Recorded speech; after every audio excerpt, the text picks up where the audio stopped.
16 জন এই লোকে কাজ করে? হ্যাঁ, আমার যারা আছে 16 জনই করে। আর আছে তোমার হচ্ছে এই জেন কয়টা আছে তোমার সাথে এখন?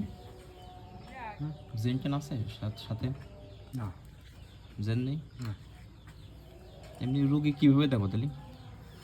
রুগী দেখি নিজের অভিজ্ঞতা। ও তেমনি জেন টেন দিয়ে দেখো না? ওটাও দেখি, হোমিওপ্যাথি করে দেখি। জেনেকের সাথে কি কথা মতো হয়? হ্যাঁ। তাই তোমার হচ্ছে লোকরা কাছে কয়টা? 16টা? হুম। এই লোকে সব কি করে কাজ কি? কাজ হলো দিয়া কাজ, গ্রাম দিয়া কাজ, ভালো কাজ। এমনি সিগারেট মিগারেট খালি কোনো সমস্যা করে না জেনেরা? না। ওরা শুনে যে পান টান খায় নাকি? হুম। এই যে জেনেকের একটু কাহিনী কও দিন শুনি।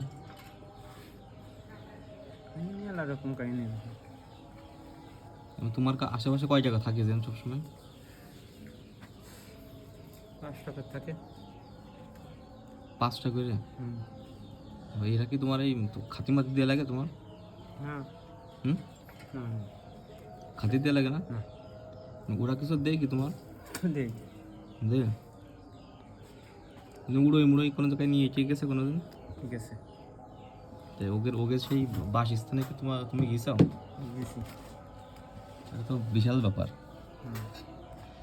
এমনি উড়োই নিয়ে গেছে না? হ্যাঁ। কীভাবে নিয়ে গেছে একটু বলো? গাড়ি করে নিয়ে গেছে। ওদের ওই ঘাড়ে করে? হ্যাঁ।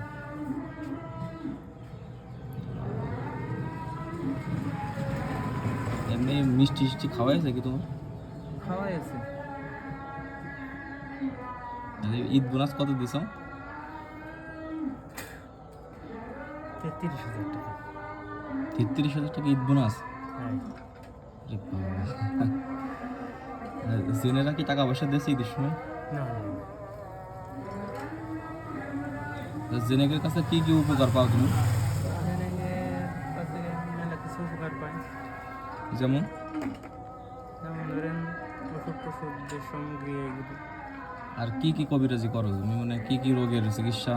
এটা হলো জন্ডিস আছে, লেবারে পানি আছে, হাঁপি আছে, অ্যাজমা আছে, শ্বাস প্রশ্বাসের অর্থাৎ কষ্ট আছে, তাকে দাঁতের সমস্যা হয়, দাঁতের তো আছে, সেটা কষ্ট আছে। আর জেনেরটা দেখো না? হুম।